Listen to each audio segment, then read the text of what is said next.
গাড়ির লাইসেন্স ও কাগজ না থাকলে কত টাকা জরিমানা? বাংলাদেশ ট্রাফিক আইন। আজকে আমি এমন একটা আইন বলবো যেটা না জানলে আপনার জেলও হতে পারে। রাস্তায় গাড়ি চালানোর সময় ট্রাফিক পুলিশ যদি আপনার গাড়ি থামায় আর তখন যদি দেখা যায় লাইসেন্স বা গাড়ির কাগজ নেই, তাহলে কি হবে?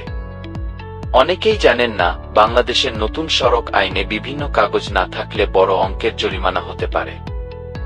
আজকের ভিডিওতে জানবেন কোনো কাগজ না থাকলে কত টাকা জরিমানা হতে পারে আর কিভাবে এসব ঝামেলা এড়াবেন। পার্ট 1, কোনো কাগজ সঙ্গে রাখা জরুরি।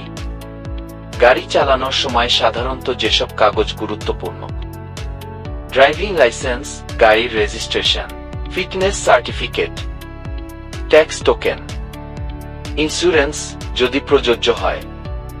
মোটরসাইকেলের ক্ষেত্রেও একইভাবে প্রয়োজনীয় কাগজ থাকতে হয়। পার্ট 2, লাইসেন্স না থাকলে কি শাস্তি?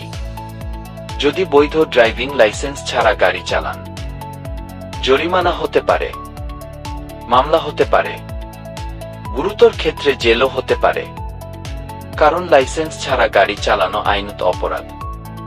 বিশেষ করে দুর্ঘটনা ঘটলে সমস্যাটা আরো বড় হয়ে যায়। পার্ট 3, গাড়ির কাগজ না থাকলে কি হয়?